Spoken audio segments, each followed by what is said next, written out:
What's up guys, ShirleyBobGirl here, and welcome to my speed build of Serenity Falls Asylum. This is going to be the asylum that I use for my Asylum Challenge series. I'm using the rules set by Sims with Cheese, who is SimmerNick on Twitter. I've seen a few other YouTubers play this challenge. I've seen English Simmer and I've seen Coffee both do this challenge, and I haven't seen a whole lot else. I think there was one or two other YouTubers that I saw the other day just when I was kind of browsing and looking up random challenges just to see if anyone had done some of them. So I thought, hey, why not do one myself as well? It looked really fun, so I wanted to try it. And I also really enjoy building houses in The Sims, so I wanted to share my creation with everyone, just because why not? It's fun, I enjoy it. It kind of makes things a little bit more enjoyable when you can kind of see what's going on. So this video is pretty much just an introduction to the Asylum Challenge, what all it entails, difficulties, all that fun stuff, as well as just the build. So going into the rules and backstory and all that fun stuff, the backstory of the Asylum Challenge is that you have been committed to a rundown mental health facility against your will. And in order to prove that you are fit to rejoin society and earn your freedom, you must achieve the goals your psychiatrist has set for you, which is your aspiration, or aspirations, depending on which level you have. But the catch is you need to achieve your goals as quickly as possible whilst keeping 7 other patients who you don't know and are out of your control alive and as happy as possible. And add to that budget cutbacks leading to a lack of decent furniture and limited supplies, and your task gets harder. So basically what's going on is you are controlling a single sim the entire time. You're not controlling any of the other ones, you're not clicking on any of the other ones. You're just one sim, and you are trying to complete aspirations to be, I guess, not really cured, but see fit to rejoin society once you've finished those aspirations. And depending on which mode you use, you can do different things. You can have different numbers of items. You could have different beginning money. Since I am doing the medium challenge, I'm just going to be giving all the rules for the medium challenge rules. But if you would like to see the other challenge rules for easy and medium, I will be putting a link in the description to the rules if you'd like to see that. And I am also going to skip over the Create a Sim rules in this particular video, since I am going to be doing a Create a Sim video with all 8 patients. I'll be putting those rules into that video instead of this one, just to kind of keep that. It makes a little bit more sense to have Create a Sim videos in the Create a Sim Create a Sim rules in the Create a Sim video, and the building rules in the house build video. So that is that. So moving along over the Create a Sim rules, since I have it right in front of me. Building the actual asylum, you can build it yourself, or you can get it off the gallery, or you can just modify an existing house. It has to be in Willow Creek or Oasis Springs. It doesn't say anything about Windenburg, since I don't think it's been updated since then. I assume you can probably put it in Windenburg if you really want to, but that is totally up to you. If you want to do the challenge and you want to do that, go for it, I assume.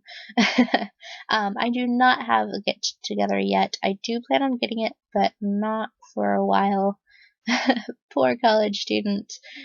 and trying to pay for college and keep up with video games does not make a very good combination for my wallet. But hopefully within the next, I don't know when, probably within the next month or so, I should be able to get together, and hopefully that new movie pack as well. That would be wonderful. But anyway, I'm sorry for going off on a tangent, like I will probably do many times. But going on to the actual building rules, depending on the mode of difficulty that you have or that you're wanting to play, kind of depends on what objects you're allowed in the asylum, but for all of the difficulties, all of the objects must be the cheapest at the beginning, so like the cheapest counters, cheapest bed, cheapest couches, all that stuff. And you cannot have objects in the asylum which affect the Sims' emotions unless you get it through the career reward, or I am probably going at some point to do painter, so I assume that the emotional paintings should be fine. If not, I'm going to pretend they're fine and just kind of make that my own. And you can also not have objects that prevent fires, so no fire alarm in this asylum, which makes me a little nervous. I have a feeling there's going to be a few fires with that cheap stove that's in the kitchen, but I guess we'll have to see. We'll have to find out later.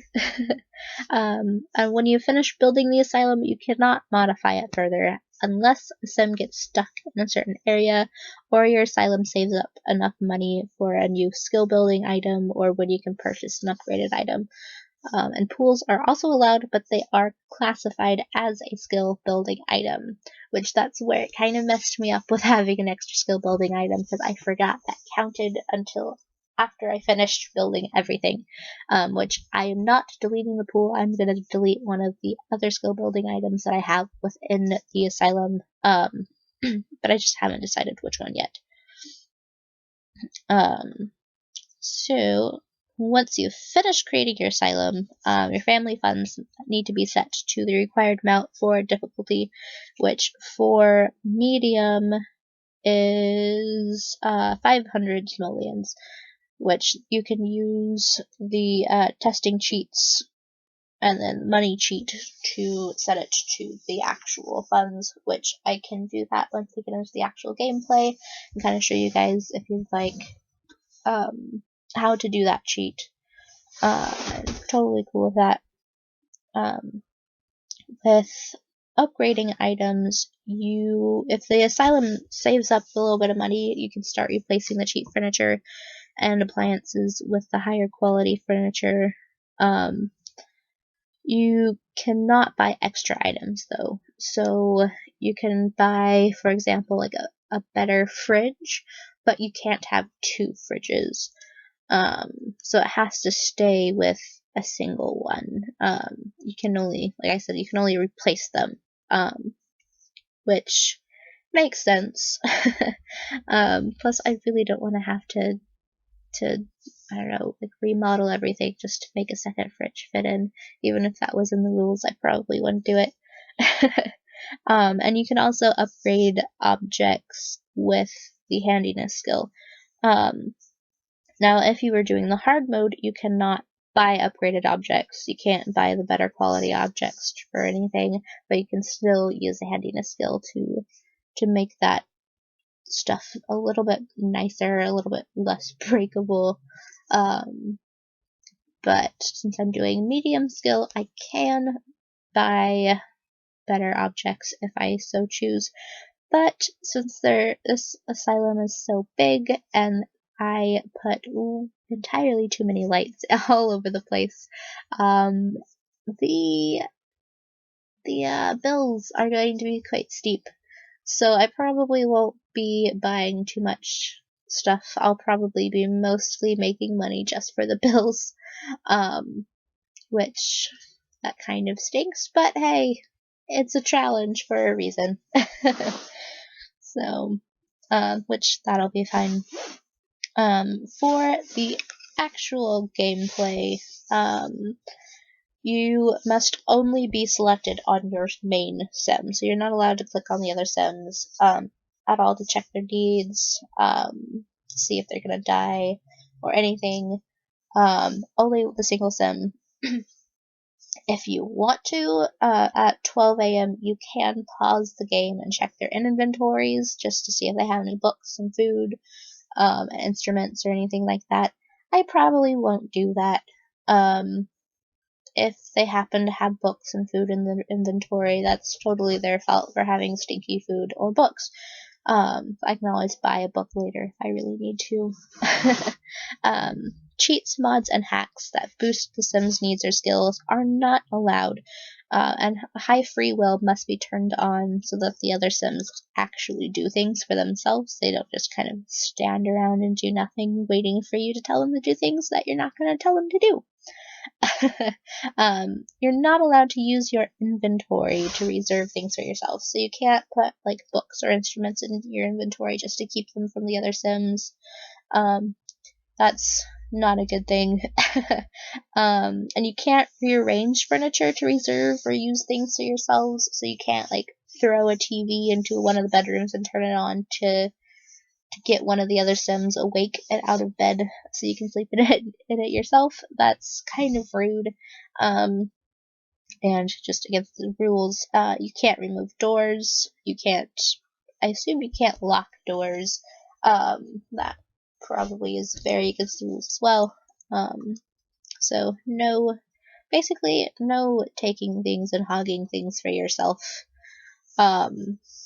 The age setting for the Sims can either be normal or long. It's totally up to you. I will probably do normal. Well, I don't know yet. I'll decide that once I get into the gameplay. Or when I start the first recording of the gameplay.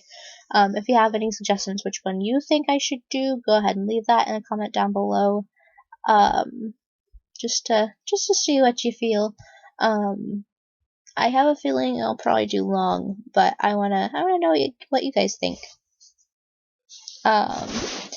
If a sim does die during the challenge, you have to keep the grave on the lot, which, now that I think about it, I should have made like a little graveyard area. I might do that if someone actually dies. There's a little spot on the left side of the back porch, I believe, kind of with some trees you'll see later. That would look kind of nice as a little grave spot. So that might be kind of a nice little place to do that. But you do have to keep the graves on the lot. And if the ghosts get too annoying, you can banish their ghost. You can put the toilets and the showers or baths in separate rooms, which I did do that, since Sims do kind of tend to die from embarrassment if they walk in while someone is taking a bath or going to the bathroom. That's not necessarily the best thing ever. If that gets too easy, I could always put a half wall between the two so it's still within, they can still see each other. But for now, I am going to just keep those as separate rooms just for now, and then see where it takes us. And you can make your own sim work hard if they're in a career, which I don't think I will have my sim in a career, just because it gets a little boring just kind of sitting around watching the other sims while they are at work, or while your sim is at work, because you can't really do anything. But the other patients that have jobs, you cannot make them work hard in the careers. If they end up losing their job, that's totally on them. You're not responsible for that. If they happen to do well, good on them. But that's all them. You can't. You're not controlling them, so that's not your fault at all. And there are some little extra rules for specifics for expansion packs for outdoor retreat and get to work. So if you do happen to have outdoor retreat, what you can use the outdoor enthusiast aspiration, which I'll get more into aspirations and traits during my Create a Sim video.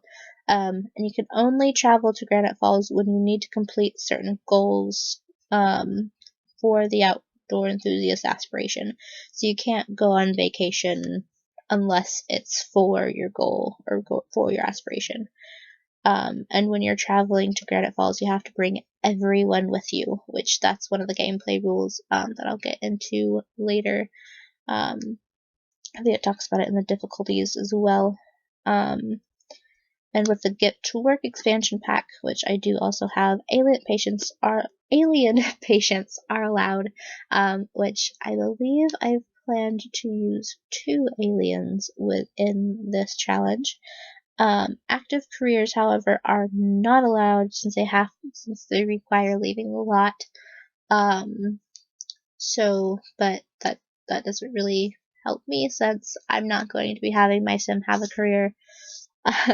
You also cannot own a retail business. And if a member of the asylum is abducted by aliens and comes back pregnant, you can either keep the baby and immediately age it up to an adult using the birthday cake over and over again, and have them keep the insane trait, or you can send them back to his home world, which you can do that by clicking on the back net once it's born. That rule I may bend a little bit depending on thoughts and feelings, and and how we feel about it. And if that ever happens, then who knows? We might keep the baby, we might not. We will find out later. And so on to the rules for specifics with the medium mode. There's just a little bit more to go. With the starting funds, you do have to start with 500 simoleons once you start into the gameplay, which I will do that once in the video for gameplay, just to show you how to do that. You have to complete 3 aspirations and then you're free. You cannot have a TV and a computer at the same time. So I only have the computer in this asylum. You could easily change things around and put a TV in if you would like to. But I wanted a computer. You can only have 1 sink, which I put in the kitchen, 1 toilet, and 1 bathtub or shower. You can have no more than 5 bed spots. So bed spots as in like you could have 1 double bed and then 3 smaller beds, or just 5 small beds, which is what I did. I have 3 in 1 bedroom and then 2 in another. It's because I didn't really want to make 5 individual rooms. I wanted to kind of force them to have roommates when they wanted to sleep, because why not? And I was a little bit lazy with the floor plan on the second floor, just to kind of get around the stairs. And there can only be total seating for 6 sims, which includes couches, lounges, and chairs. If you have a dining room table with 4 chairs, then you can not have a couch with 3 more seats. So I think I have 6. See, there's 3 at the dining room table, and then there's 1 at the computer, and then 2 at chess table and the lawn. So yeah, I have 6 chairs in my asylum. I almost thought I had more than that for a second, but I think I'm good. And Sims can always sit on beds if they have to. But that's not counted as a chair. That's counted as the bed instead. And you can only have a total of 5 skill building items in the house. So you have to kind of choose wisely. However, computers, stoves, bookcases, mirrors, and TVs do not count as skill building items.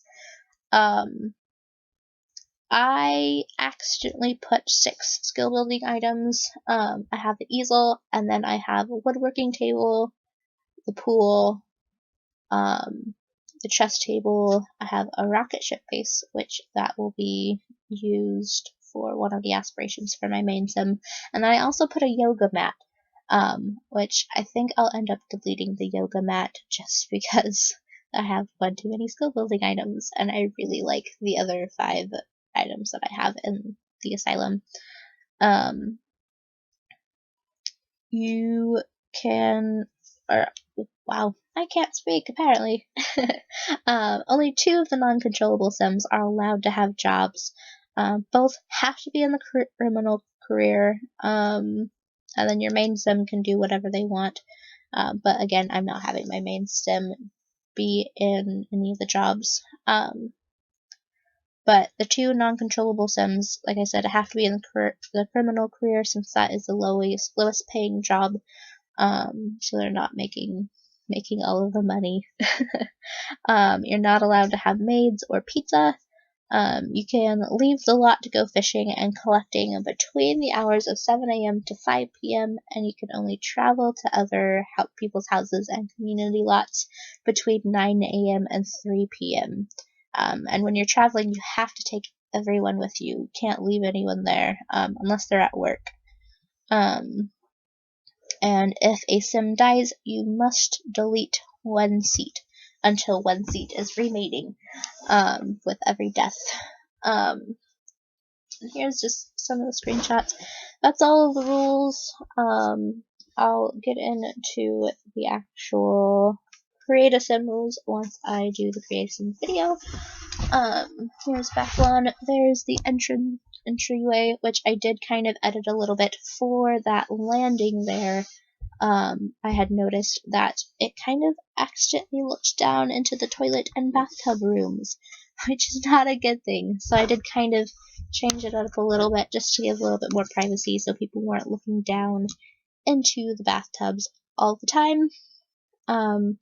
There's the little dining room that I had a little bit too much fun trying to figure out the carpet. I think you could probably tell. There's the toilet room, and then there is the bathtub. Kind of boring. But for this build, for the front of the house, I did use a reference image from Pinterest. I wanted it to look kind of grungy, so I found a really cool old abandoned house that I can put a link to in the description below if you guys kind of want to see the original that I used for inspiration. There's one of the bedrooms. Here is the little roof garden with the easel. I just wanted to have a really nice place for the Sim to paint. It was kind of secluded. There's the back porch with the woodworking table and the black yoga mat that blends in that I will be deleting later. There's the pool. I wanted to have it nice and brightly lit without actually having lights inside of the pool water. I don't know. I think it looked cool. I saw the Sim Supply do something very similar that I really liked. Here is the floor plans of the bottom, and then it'll have the next couple levels. Here is the second level of the floor plans, and then in a moment here there is the roof garden, my favorite part of the entire asylum. So thank you guys for hanging out with me. I had a lot of fun, and I'll see you in the next one. Have a good one.